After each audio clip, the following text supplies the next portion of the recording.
Hey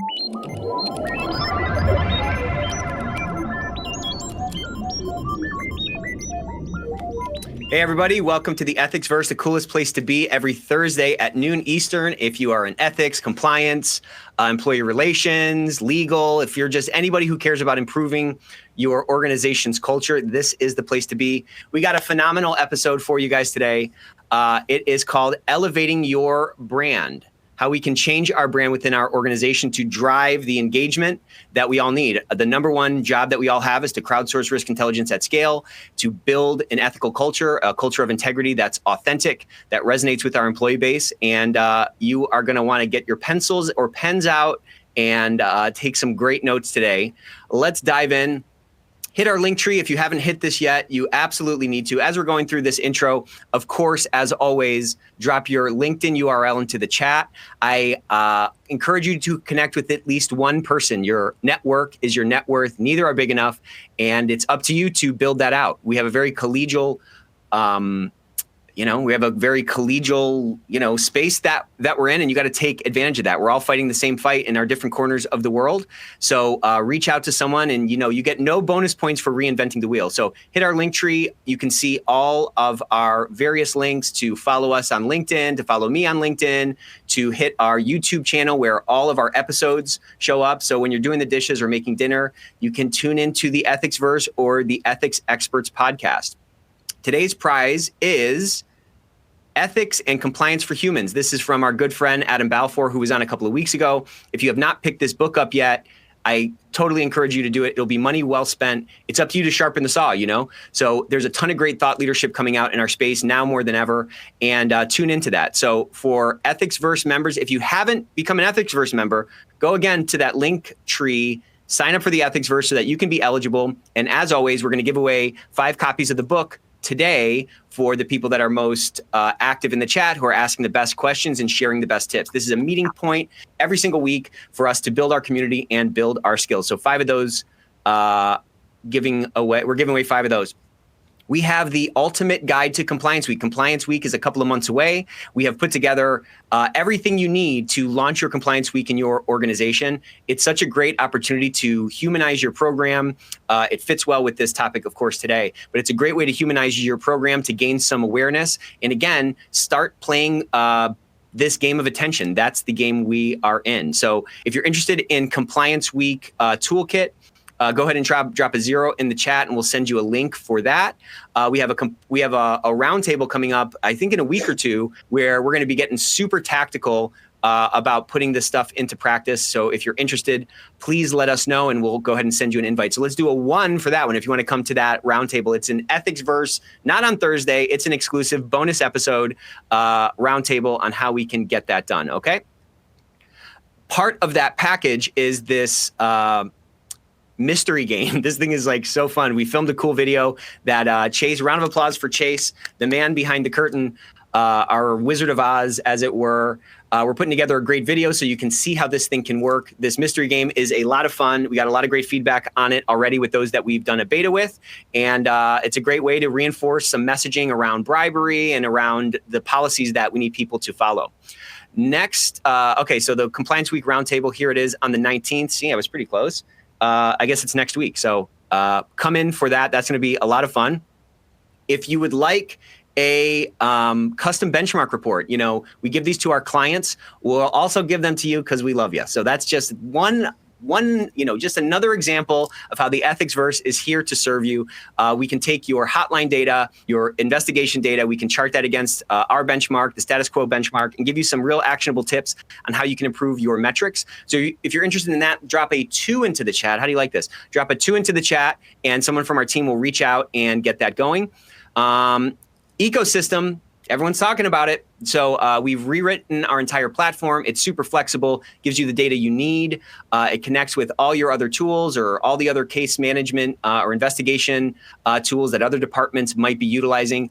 This is, you're not going to believe this story. We were giving a demo last week to a guy, and he said, I might have to hop off. My wife is pregnant. She's going to be going into labor. Anyways, he didn't have to hop off. We went through it. And at the end, he said, I finally know the name for my child, Ethico. that was a big honor, but we said you don't need to name your child after the software that you just saw. But if you're interested in seeing that, there should be a demo link below.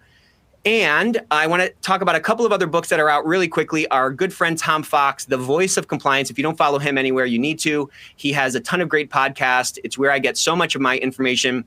He put out a great children's book called Speaking Up is Awesome. We had a podcast last week with Professor Palma from the Fordham School of Law, and he said his number one piece of advice for a younger version of himself. That's my favorite question. His number one piece of advice for a younger version of himself was to speak up early and speak up often. So this is a great little tool to explain to your kids the importance of speaking up. Hit that QR code and you can pick that up. Of course, Mary Shirley's book, it's an award-winning book now. It's a bestseller. This thing is ripping through the community. If you haven't picked that up, well, participate in the chat today. You might win one. But if you don't want to do that, go ahead and hit that QR code and grab her book as well. At SCCE, we're going to have a book launch party for Mary on Tuesday night. So if you're going to be in Chicago for SCCE in the beginning of next month, I encourage you to come. Free drinks, free laughs, free hors d'oeuvres, and we'll also be giving away some free books. So if you're coming to SCCE and you haven't won a book yet, come by our booth. We got hundreds of books to give away, because I'd much rather give someone a book they can utilize versus a squeeze toy that's going to get lost in their bag or left in the room for room service. Next week, we're going to be talking about the quantum leap of ethics, preparing for tomorrow's tech. We're at this tipping point with tech, and we haven't adjusted yet for the high stress environment that we're in. And if we are trying to build a culture of compliance, one where, an authentic culture of integrity, one where people actually act out and do those right things, we need the tools to equip those folks to make those right decisions in the high stress, environment that they are living in. So tune into that. That's going to be a really great discussion. And following up on that, we're going to be defeating analysis paralysis. Data analytics is on top of everyone's mind. Many of us are swimming in these data lakes, drowning in them in many cases. So we're going to kind of cut through the noise and get some best practices for data analytics to figure out how to defeat analysis paralysis in the context of risk assessments, okay? So with that, look who we got here. We have the one and only Ronnie Feldman. You know him from Learnings in Entertainments, Compliance, or what is it? It's Comedians Who Know Compliance. So Ronnie is hilarious. Ronnie is super smart. And we also have David. David is legal and compliance director or VP of, I'm sorry, I can't even see what your title is. He's the top guy at Yum. He is the guy who we're doing our case study on today. I met him at a conference. We hit it off right off the bat, and then we had a mutual friend, and we thought, man, this would be a great, the story of what Yum did to reinvent itself to drive that engagement among their employee base is really top notch. It's really forward thinking. And this is the kind of thought leadership that is going to help us, if we can borrow some of these tactics, it's going to help us to broaden our impact within our organization. Gentlemen, how's it going? Welcome to the Ethicsverse. Thanks, Nick. Great to be here. Hey, everybody. It's me, Ronnie. Nice to be back on the Ethicsverse and talking with Nick. They should have named the kid Nick, right? Like, that's a better name for... I did suggest it. I didn't want to show my narcissism that directly. But either one, you can name it Ethico or Nick. Either one I'd take, Gallo, you go Gallo. Yeah. Well, so let me kick us off if you don't mind. So everybody, hey, it's me, Ronnie, from L&E. We're the people who use different kinds of creativity, entertainment, comedy to help socialize learning and help, in this case, rebrand companies and rebrand the ethics department of companies. And just as a front to this, we're defining brand as really your reputation and your image. In the comedy world, we would say ethics compliance is not playing to a warm room. And that's, it's partly on us, right? It's partly on us for having a history of long, bloated, boring training that sort of turns people off. But it's also just those words over the years have some toxicity to them. So this is what started our relationship working with Yum, because we were talking about the fact that nobody speaks up when they're bored, annoyed, or afraid. So with that as a front, let's bring David into this. David, I wanted to ask you just tell us about your journey into thinking about the need to think about your brand. What problem were you trying to solve? Just sort of take us through the beginning of this this journey that we've been on. Sure. I mean, so I think, when I came into the role, we had in a great compliance program that existed, we had training and we covered all the stuff that you're supposed to cover in compliance training, and it was thorough and it was good. But, not that it wasn't well received, but I would often get jokes from other people in the company about like, hey, if I, somebody I was working with on something else, they'd be like, hey, if I do this and I get out of my compliance training this year, just because everybody looked at it as like a chore, right? I mean, it wasn't, nobody looked forward to doing their annual compliance training. And when you're not, if you look at it as a chore, you're not really absorbing it. We realize you're not paying attention to it. You're not getting out of it what we want you to get out of it. So we thought about it and we're like, we need to, rebrand this and make it fun and make it interesting and make it engaging. And so that was sort of the catalyst for all this. We also, Yum, if for anybody who's not familiar with it, we're the parent company of KFC, Taco Bell, Pizza Hut, and the Habit Burger Grill. And while we're a food company, I think at our core, we're actually really a marketing company. So there's a lot at Yum about, marketing things and selling them and branding things. And even some of our other groups, for example, our food safety group at Yum had long come up with the slogan, trust in every bite. That was like their slogan for food safety. And other groups have done something similar. So we were like, we need to, ethics and compliance, we need an identity. It can't just be compliance. Like it needed something else. So that was sort of what started the journey. And then, as good as we are about putting the content together, and we had some ideas, but they were really rough, but we needed, someone who was really creative. And that's, I'm glad we found you, Ronnie, to help us with that piece of it.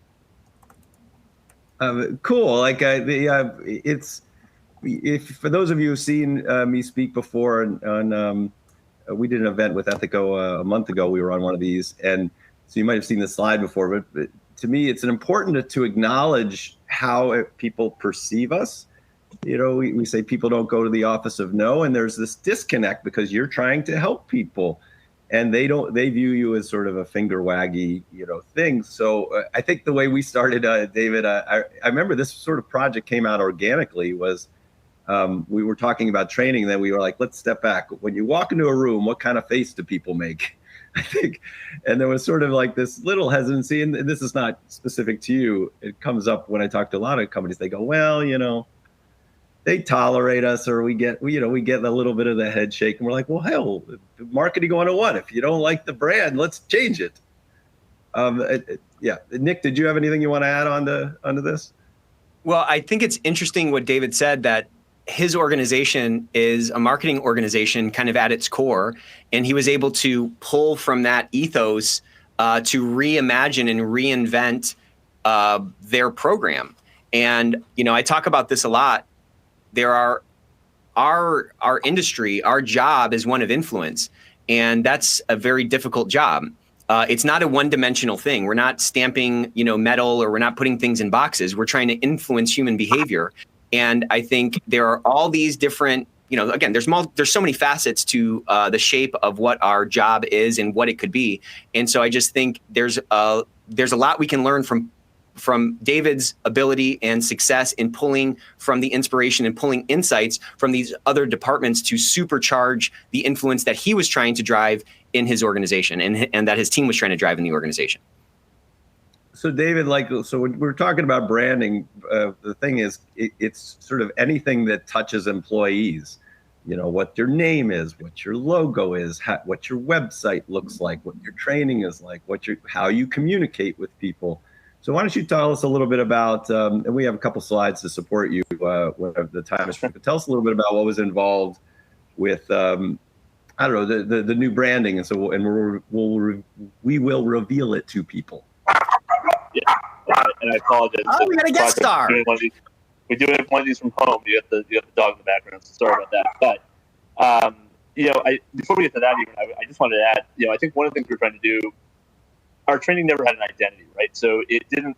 A lot of work went into the training every year. It was a big, undertaking for myself, and my team, and everybody I work with. But it didn't look like it. To the outside, there wasn't consistency. That trainings worked differently. They looked differently. They had a different feel. It looked like we could have just been picking stuff off the shelf. We realized that if we wanted people to take it really seriously, we had to make it look. We did take it really seriously, but we need people to be able to see that we were taking it really seriously. So that was part of it. It was like, let's bring this. We need to bring it under one consistent approach with common themes, common approaches, and common branding. So we talked about, I think Ronnie and I started with, and a couple of people on my team, sat on calls and we just sort of batted around ideas for a couple of days. And, it was as Ronnie said, an organic process of just sort of batting, ideas out there. And I think it's very similar to the way, companies come up with a slogan for a new product, while I don't sit in our marketing meetings at Yum, I imagine this is what they kind of work like when they're trying to, name the next, product at Taco Bell. So that's what we did, and we came up with a slogan. Eventually, we were trying to link it to the food business, and an acronym that caught people's attention. And so we came up with the idea of the taste program. Like, you want to have good taste, and that meant that Yum, having good compliance and ethics. And so I give Ronnie credit on this one. This was Ronnie's idea. He came up with taste. He came up with the acronym, and it really worked. I mean, it hit all the buttons of what we were looking for. We came up with this logo, and all of a sudden we had an identity. So that was part one of this. Then we were like, well, how do we translate that into training, into that theme? So a couple things that came out, and I think we're going to show a video at some point. But there was a jingle that went along with it, right? So there's a jingle that goes along with this taste logo, and that it's we've actually been remarkably popular. Yeah, we're shocked that people really are always talk about the song that goes with us. And then we came up with these characters, and this was kind of it was funny. We were trying to think about how we were going to do it, and there's always concern about human-looking characters. Then does somebody think it looks like them, or are we targeting certain groups? Or how can we make this completely neutral? We're like, well, this is easy. We got our food products. And so we based all these characters around, some of our core products of food items that we sell at Yum. And again, these have become strangely popular, right? Particularly when we named Chicken Bucket, Chicken Bucket's got kind of a cult following around Yum now. We get requests for. I think the next evolution is I've been told we were going to have to get a Chicken Bucket costume for somebody to wear when we do live trainings every so often to make appearances. But we haven't done that yet. But that may be coming.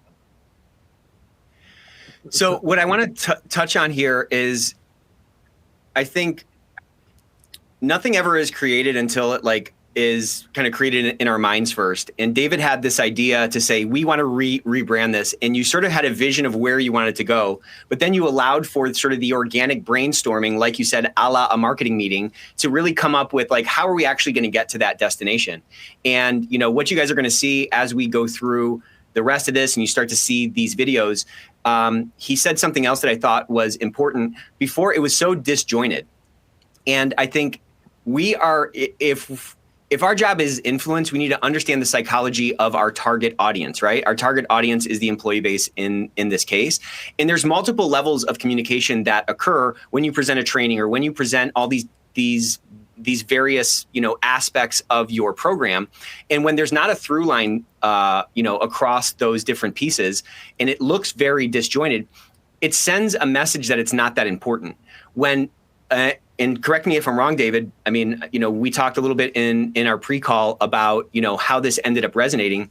But when people started to see okay, this is a brand within our organization, there was some thoughtfulness around this. There was a personification of Chicken Bucket and Taco Ted, or whatever you guys call them. These are all entities now. That sent a message that this stuff actually matters, and it matters to the organization. Did you see that same, can you talk a little bit about that sort of secondary, sort of subconscious message and how that ended up playing out across the employee base? Yeah, absolutely. I mean, as I said, it clearly we owned it, right? There's now an ownership to this. And this was Yum's ethics and compliance. This wasn't something that we were just doing as a check the box exercise. This was real. This was important to the business, and it shows investment. I mean, it shows a lot of time and resources were put into putting this together. And so people bought into it more. On top of that, the content was just more interesting. When you have characters you can play with and themes, there's a consistency that goes through all of the trainings. And so our employees, I'm not going to say everybody can't wait for compliance training every year. I don't know if that's a really high bar to get to. But as opposed to where I had people sort of groaning every time compliance training came up, there was a lot of really positive feedback we got. And it was partly we had the training courses, but we made it.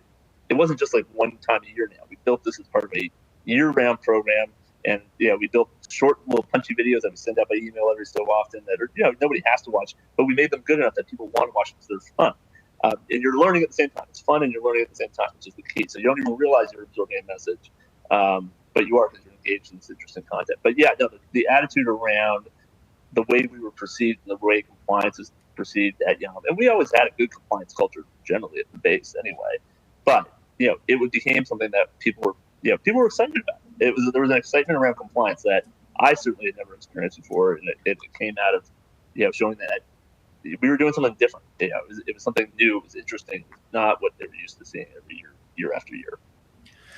Well, and, again, I keep talking about this, but it seems like people really only, or at least initially, only care about novelty. And novelty is going to get attention. And when you have these personified characters to be the embodiment of your program or to be the mouthpiece from your program, that is novel for sure. That's absolutely a pattern interrupt, at least relative to what they've experienced with your program prior to, this new rebrand, or, relative to like other compliance trainings that they've been through before.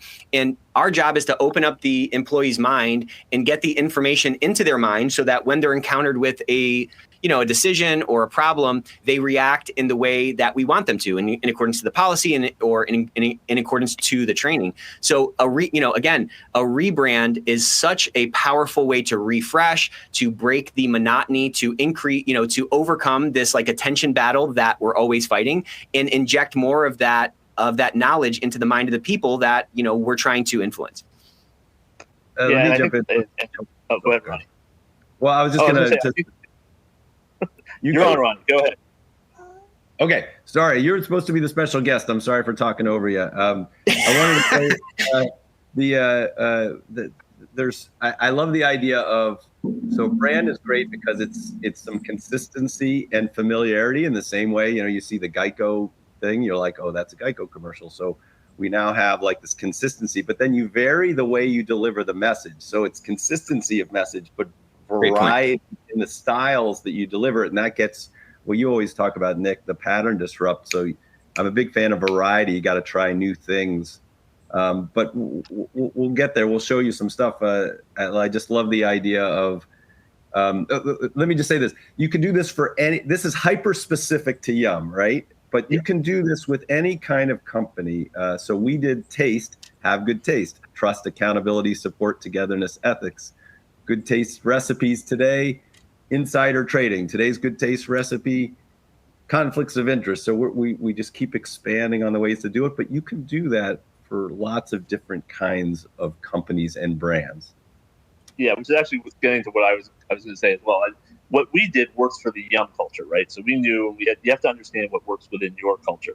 So I'm not saying that everybody needs to come up with food characters. I'm not saying that everybody needs to do animated things or have humor with it or a musical jingle, but you have to understand and recognize what is going to resonate with your employees and what's going to resonate within your culture. We have a fun culture. That's part of what Yum is. So we were able to have fun with this, and at times there were some people, like I thought we were sort of pushing the envelope a little bit on some of the humor and making it edgy, but it's been well received across the board. But again, you have to understand what's going to work within your company culture. What I would add on to that is that there's if you heard me talk about before, we talk about the halo effect, and more broadly, we're all familiar with the term psychological safety, but the halo effect is like whether they think the thing is funny or not is almost irrelevant, right? It's about having a positivity, something interesting, so they'll stop you in the hallways, some positivity, so that which John Cleese says the main evolutionary significance of humor is it gets us from the closed mode to the open mode faster than anything else. So it gets people to then pay attention and listen to the very important things that you have to say. So I think this whole idea of having a positive, helpful brand is something that a lot of compliance departments don't have, and this is one way to get there. Yeah, and here's the absolute. That though, I just want to say quickly.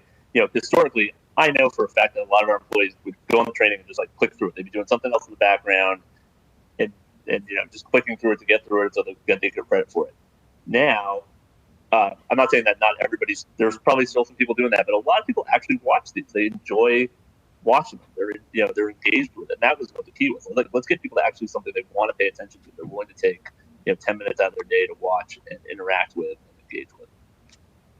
So I got a question. So Pamela brought up this point. Hey, Pamela, thanks for sharing that. She said, what would you suggest for a stuffy group?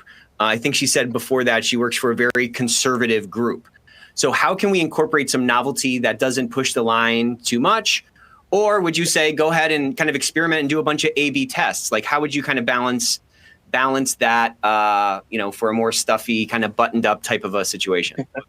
Well, I'll defer to Ryan on some of that, but I will say, like, I think anybody can come up with a slogan and a logo. I think you can do that. Great point. In a company culture. So as an initial matter, that's something that we can all do to give a brand to compliance. Now, I'll let Ryan think about what creative ways to deliver training in company culture beyond that. But that's first step from my perspective. I think works everywhere. There's an old comedy saying, which is things are funny when they're true. So you always start with like, what's true to you? And I have some stuff, if we have time to show it. We've done stuff for the Federal Reserve Bank of New York. Can't think of a more conservative organization than that. We've done stuff for BMO Financial. We've done stuff for Ferguson Enterprises, a global company. So the idea that being interesting or unique and playing with the formats that we have can only work in like a cool company like Yum, I think is a misnomer. I'm going to show you something from one of my clients, Jazz Pharmaceuticals, Angelique Lee. She's great, the compliance officer there. If you all can people see me? This is their, what they call their program is I Care. So it's not funny, but it's such a great acronym. It's integrity, compliance, accountability, respect, ethics. So they can say, talk to the I Care team. I care. Do you care? They can play off of that. I love that as another example of how to just reimagine what those words mean to people. Great.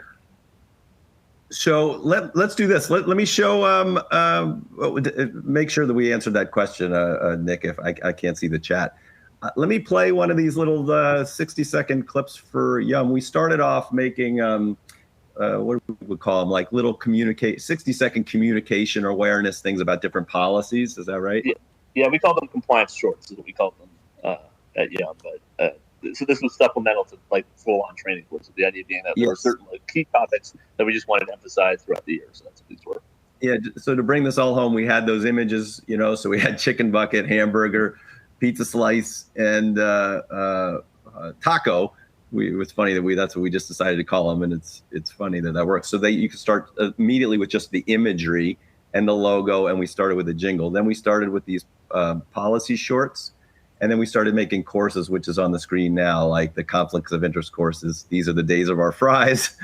And the T&E course is traveling with taste. And the corruption course is taster's choice. We did sort of a game show theme. And we even, I guess I'm getting a little far afield here. We even made a course on workplace violence, which had to be done. That course, to be fair, we did not make funny, but we used the same style and imagery to keep it within the world that we had created, and to convey these very serious subjects. And what was that, like fries falling in the oil or something? It was one of the trickier assignments. Like we put up a lot of yellow lights about like, hey, if we do this, we're not going to, this particular subject, we're not going to be funny, but we found a way, we thought it should live within this world that we've created. So for that, we did a talk show where we had a subject matter expert. We had the chicken bucket interview a subject matter expert who happened to know a lot about that. Oh, and cool. Then that way we could do, it was a soda cup, I believe. But anyway, the point to land there is you can address a variety of subjects as you sort of build out your world. Let me just do this just so I can get it out of the way, and then we can talk about it. Here's a little 60-second video on protecting confidential information. Here you go. Hold on. There we go.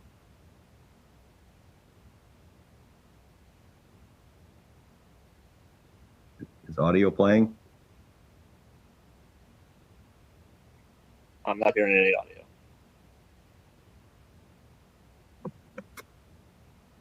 We need your help, Jack, to get the audio playing, sir. All right, well, why don't you tell us a little bit about this as we get going here? Okay. Well, apologies for that. I'm dying to show you a bunch of stuff. So yes, so we started with a dozen 60-second videos. So those could be rolled out for your comms and awareness. So again, to start that drip, drip, nudge, nudge campaign. I do love the idea of pinging people regularly and driving traffic to policies and resources. So if you get the hit from the video, which has a message, but also when they click on it, you put that video someplace where you want them to go. So then you can measure click-through rates so that you can show like more people have accessed this policy. That's one of the reasons I love. Also, the video shorts could be used as commercials, meaning you can play them during a Zoom call. You can add them to another department's training. There's lots of ways to use things that are short and fun. And if they're fun, people are more likely to use them. Go ahead, David. Yeah, and when we first launched these to get people, again, as part of tying into the whole relaunch of our compliance program, we had these company-wide chats with our CEO that we wrote. So he featured one on one of the chats when we really launched the program, and that had great viewership. We did all these on, and it drove interest in them. And then after we do release them, they're posted on a central part of our intranet that people can reach if they want to go back and review them again. And we've released them. Some of them are just sort of random times, and other ones are timed events. So like we do, coming up to the holiday season, we'll release our one on gift policy, right? Things that are going to be timely at the time. If it's coming up to a period when our earnings are coming out, we'll do the insider trading one. So that's sort of we try to make them thematic with other stuff that's going on. So we have a great question. We're working on it, but Christine just asked, how did you leverage middle managers to gain momentum? And what advice would you have for folks to leverage middle managers with these kinds of things? Are you said you posted them on your intranet site. Would you just tell them to download it? How can we, because that's kind of the game, right? Like the influence that a middle manager has is like maybe 10 to 100x what the CEO might have on a day-to-day basis. Yeah, so I think I don't think we necessarily targeted a particular audience. We wanted everybody to watch them, but we released them through different methods. We're still trying different things to see which gets the most viewership. So we've done them through company-wide chats. We've done email blasts. We've posted them. We have a thing that sort of a ticker that goes across your computer screen every so often. But work with our communications group to put messaging in there.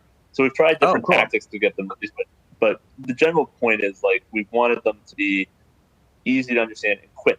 I think that's the key to get anybody to view this. If it's only a minute commitment of my time, it's hard to not get people. It's hard to say I don't have time to do that. Do it while you're having lunch. Do it when you're doing it. And so I think that has made them accessible to even the most busy people we have. Would tell you they have no time to do anything but their jobs. They can still find that 1 minute to do it. The other thing that's a complication for us, we're a global company. We've got people all over the world, so we had to make things that were simple and easy to understand when they have subtitles to them. Humor, frankly, doesn't always translate. So one thing I think Ronnie did that was really great is he added a lot of graphics to this. So even if the wording wasn't funny to someone that didn't translate quite right, it was still useful because there were graphics to go along with it in these little shorts. So Juliana has a great question I'd love to get your perspective on. And I recognize that the intended audience for these videos might not be the frontline workers, but she's asking, hey, Juliana, what about frontliners? Not everyone has access to a computer. Any thoughts or suggestions there? How did you attack that? Yeah. So these aren't targeted. These are targeted our above restaurant population. So this is corporate, but we do roll out training to our on specific topics to our frontline workers as well. And I wish I had my training experts on with me here to talk about this more. But we do have we actually have a platform. Every restaurant frankly has this works in our environment, has a training theater. So employees will get their training through that. Great. Yeah. Someone just said kiosks, Julie, would help with those who don't have access to computers, and it sounds like that's what you leveraged as well. Rebecca Dunlap, hey Rebecca, she said there's a concept called Nimowashi that we leverage. I spend a lot of time having one-offs and getting feedback and buy-in with my fellow managers before announcing a major initiative. Were you able to leverage a similar thing to Nemo Washi? I hope I'm saying that right. To kind of get some feedback and say, cool, do we want to launch this? Or how did you kind of iterate through these different ideas?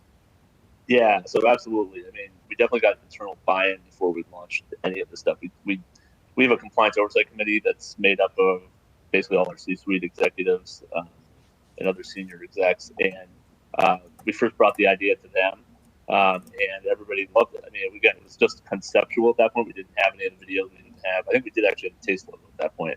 But we definitely got internal buy-in, and I think what everybody was in agreement was that compliance wasn't. I don't want to say it wasn't working what we were doing, but there was obviously room for improvement and a way to make it better. And so everybody was eager to try something different.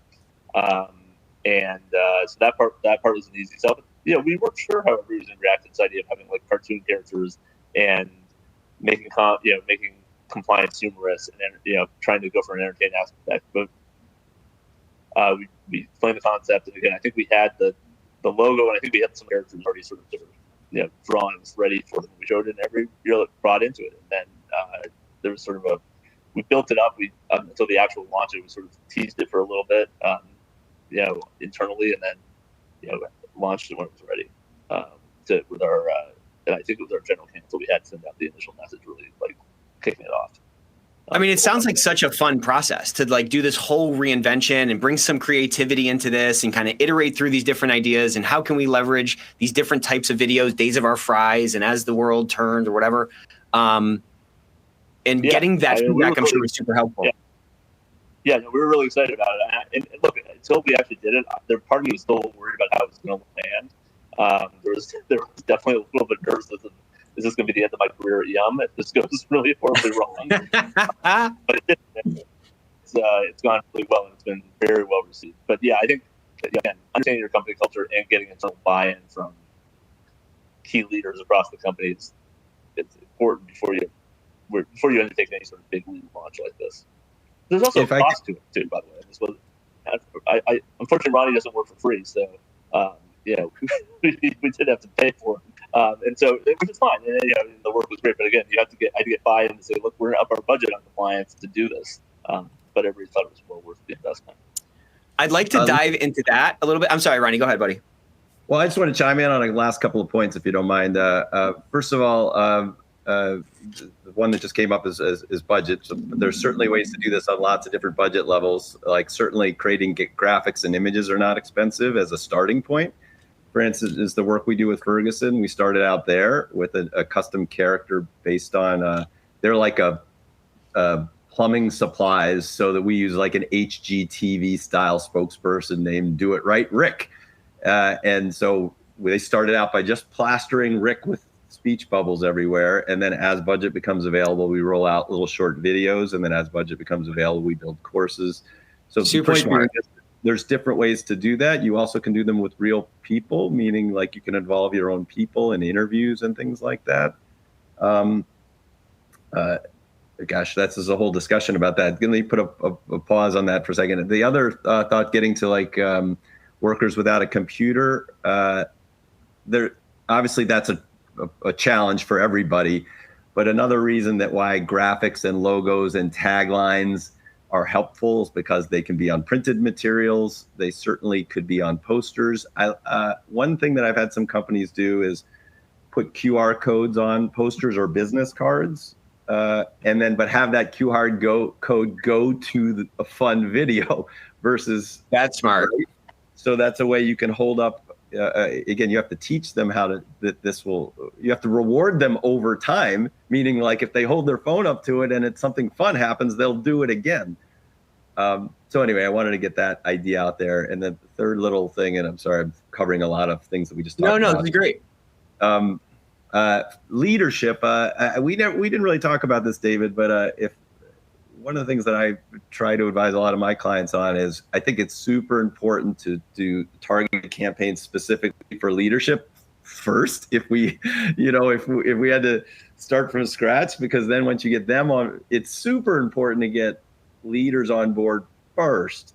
because otherwise they can undermine things if they're not on board. So if I'm staging this, it's logo and branding, sell that in the leadership, then then cascading that so that they're on board. Anyway, that's sort of some helpful advice. So back to that eye care thing, can you remind us what the acronym was? C was compliance. Yeah. What was A? It was integrity, compliance, accountability, respect, ethics. Great. And to be fair, Angelique had done this first before we did the Yum work, and then we loved that idea and then applied it to to something specific for Yum, and then it just sort of organically. I also, by the way, just a little plug, there is brainstorming techniques for how to come up with these things that we improv based, so people can message me later. I'll give you some free advice on how to brainstorm and ideate using some my favorite word. That's my favorite corporate buzzword, ideate. David, quick question. So I'm getting a little bit nuts and bolts here, boots on the ground. I'm going to put as many idioms as I can in the rest of this presentation. How did we argue for the added budget, first of all? And second of all, so like, how do we talk about our ROI to drive that influence for whoever controls the purse strings, first of all?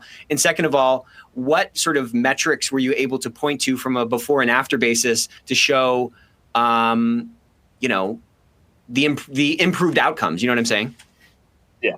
So I think look, it's hard to measure these on a dollar for dollar return on investment approach, but we were able to show that there were things we could take out of the show. So we could show how many people were actually opening the emails, engaging with the videos, watching. The other thing, we didn't know how this was going to play out, but probably the biggest factor that we've been able to measure and we can show a difference with is calls and, frankly, reports into our hotline. Now, for better or worse, we've had huge spikes. So you could, on the one hand, you've got a bunch more compliance violations around it, but the fact was people were engaging with it. What was most interesting, and this is a much bigger topic, and I know a lot of other companies like Benchmark would see the same thing. Internationally, historically, most of our calls into our hotline came from the U.S. And that's not to say because we have a ton of employees outside the U.S., they wouldn't call the hotline. Whether it was cultural or what, we never really cracked the code on that. But we did see after we started doing these change our compliance training, we saw more international interaction with our hotline. Interesting. Other channels for putting up compliance. So again, is there a direct link between all that? I can't say for sure, but there definitely was a change in behavior among our employees. Now, fortunately, we haven't seen like a ton more compliance violations either. People are reporting things because we have a course just on like, if you think you're seeing something that's wrong, there's no penalty for making a good faith report. So we always ask people, err on the side of caution. So a lot of these things turn out once we look into them are actual compliance violations. People are doing the right thing, but it means people are raising issues and people are paying attention. And that's what we've been able to show. And if I can double click on that and circle back to what you just said, David, we have to look for signs of success.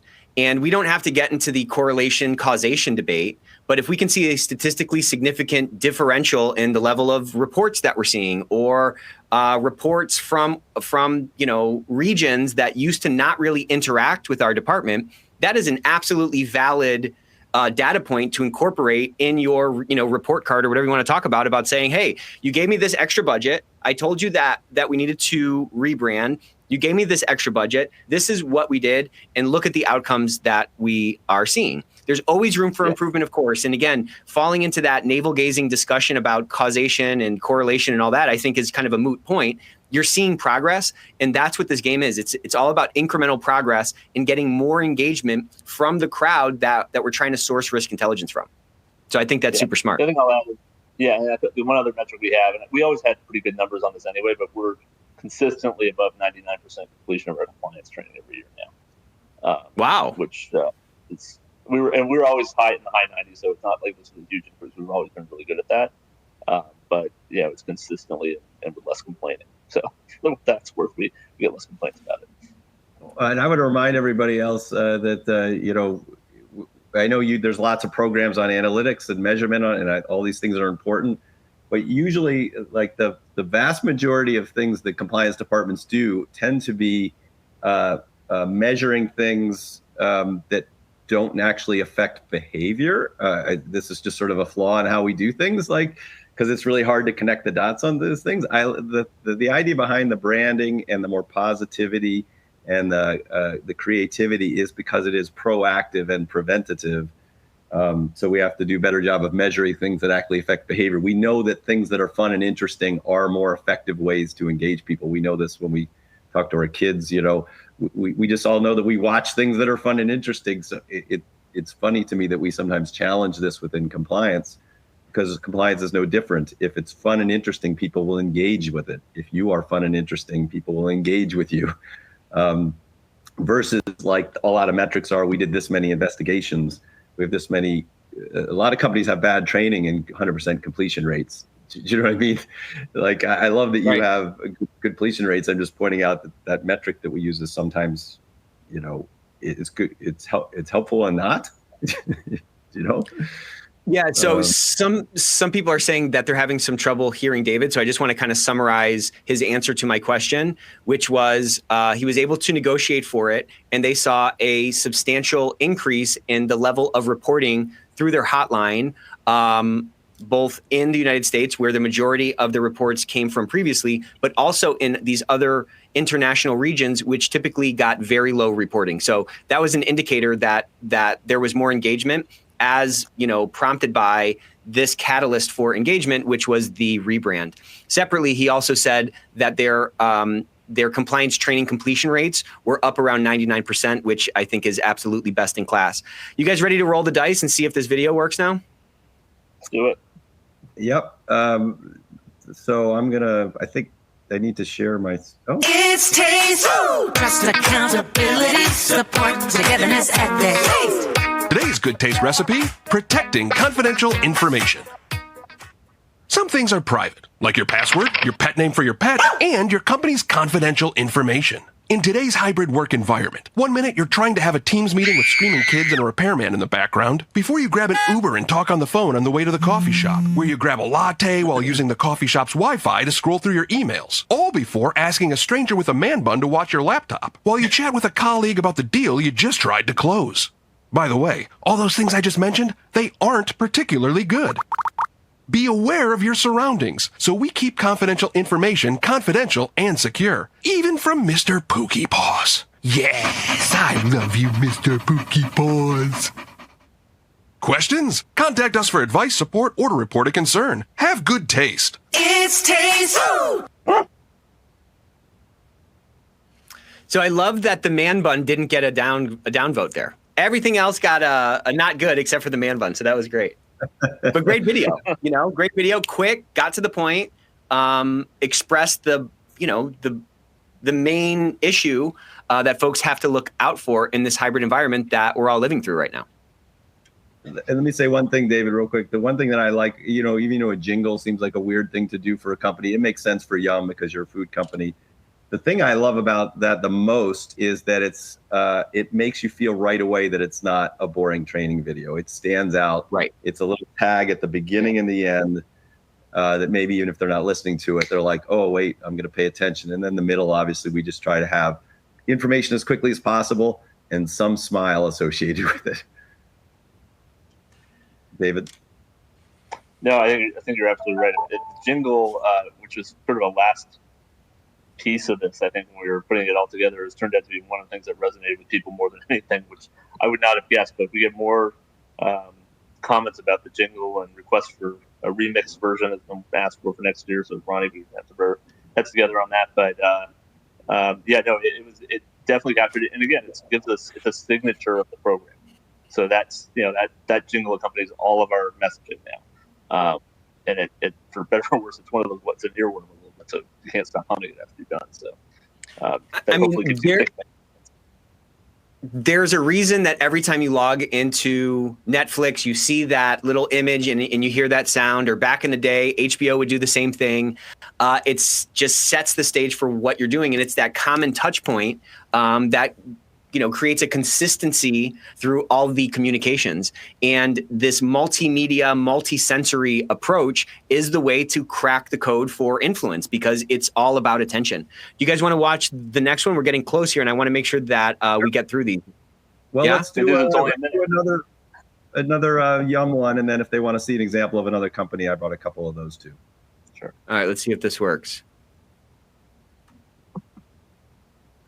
It's taste, trust, accountability, support, togetherness, ethics. Today's good taste recipe, making good decisions.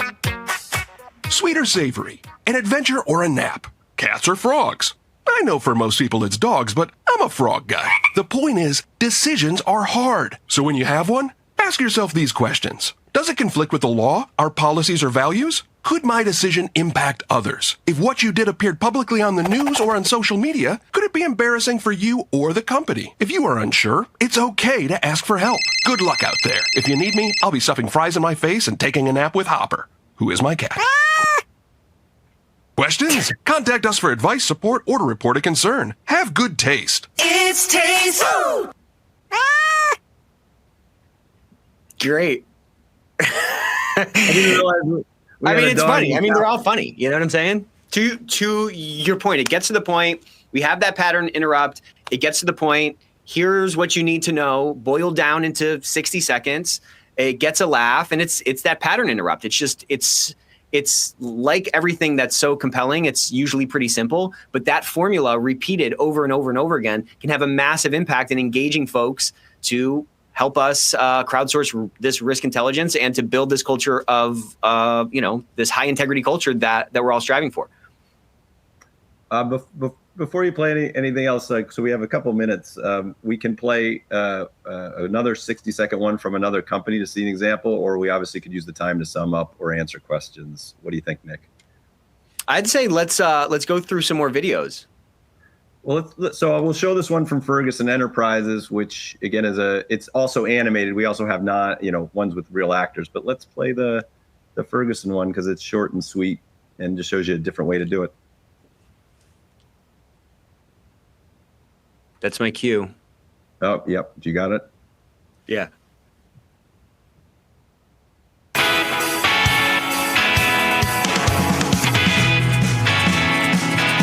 Hey, it's me, Do It Right Rick.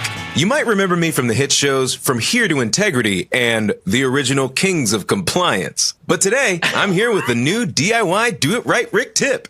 We all know it's important to have a strong foundation. If a crack appears, we need to address it before it spreads. If you don't, then small leaks become big leaks. Mold and other nastiness start to seep in. Pretty soon you're living in a place where no one wants to live. Gross!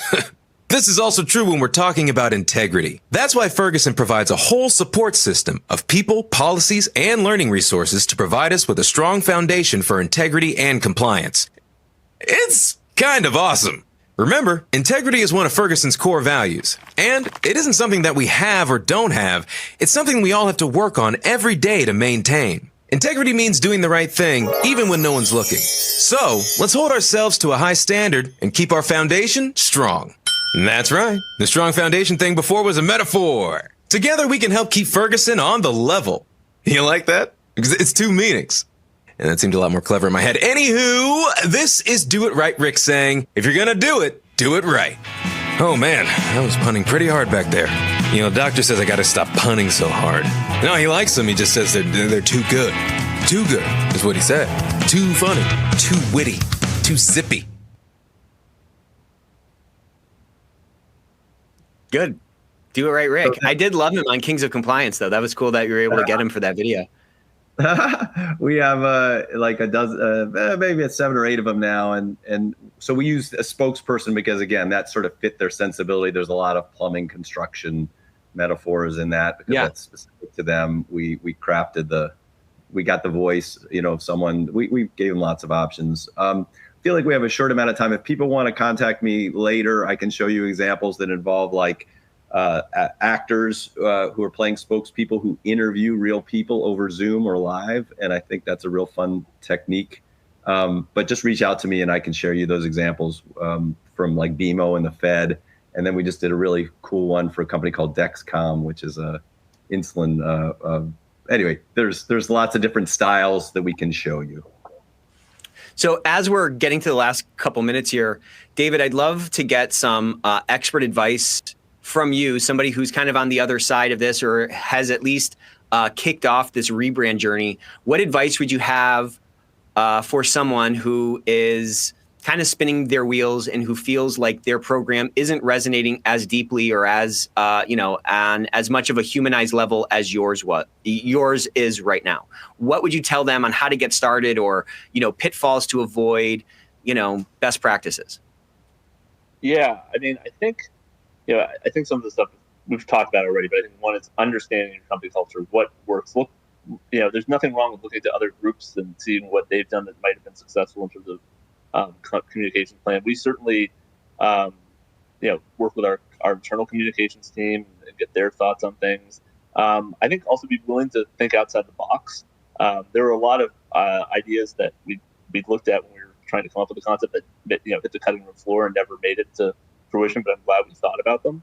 I think so. Be open to anything at this point and just sort of try, work through different ideas. Test them with, even if you don't actually go and produce something, test them with people that often, like ask around, even if it's not a formal survey, ask your colleagues about, hey, we're thinking about doing this, what do you think? And get some real-time feedback. But I think, as I said, understanding the company, looking at what's been successful before, and frankly, I have no qualms about stealing ideas from other companies. So I hope people take some of our ideas and think, hey, this will work great at whatever X company, and Yum's been doing this, feel free. There's no greater compliment to us than somebody copying us, as far as we're concerned. So, look to other companies to see what they're doing. But it goes back to that point, like, you don't get bonus points for reinventing the wheel. If something over here is working, leverage that, put your own spin on it, and drive it forward. And this is not like, building a culture of integrity is not like flipping a light switch and saying, okay, that project is done. It's more like building a bonfire, and that's an ongoing reaction. It's an ongoing process. And so get started on it, start rubbing some sticks together, figure something out, do something. And just A/B test, and like David said, talk to other folks, get some feedback, and you just won't know until you start doing it. So dip your toe in the pool, whatever it is, but really start driving some of that change, because there's so much opportunity we have if we can make small tweaks to our programs. Most of us are at least in a compliance 2.0 type of program, an ethics and compliance 2.0 program, where we have tools in place, we have a program in place, we have people that are dedicated to this function. And what we've found time and time again is that small tweaks to what we're doing have outsized impacts on the results we're trying to drive. So figure out some ways to create some leverage, get some of those books, reach out to folks like David. David, I hope your DMs don't blow up as a result of my suggestion right there. But there are so many resources out there that, again, you can borrow from to improve your program. So Ronnie, any last words? I shouldn't say last words, any parting words? Yeah, well, I just want to say, this is all about, when you talk about influence and impressions and image. So you don't have to build it all at once, but good times to do this. Compliance Week is a good time, because obviously that gives you the permission to be fun. The new year is a good time. Like, hey, it's the new year. Look at our new image. Also sales meetings, things like that. These are good times to there's really not a bad time, but those are, if you're looking for markers for what to plan for, I think those are good. And my parting thoughts are always the issues are too important that we have to be interesting. Creativity isn't a luxury. It's something we should put more thought into, so that our training, comms, our image, our website, the way we talk to people, all have that welcoming, supportive image that matches who we are. All right. I mean, that's the game. That's the game. It's not having the policies. It's having the policies in the hearts and in the minds of the people that you're relying on to not put the organization in risk. So those are great parting comments. Roundtable, Compliance Week Roundtable next week. Join us for that. And then next Thursday, it's going to be a killer. Quantum Leap of Ethics, preparing ethics and compliance for tomorrow's tech. Thank you all for coming. See you next time.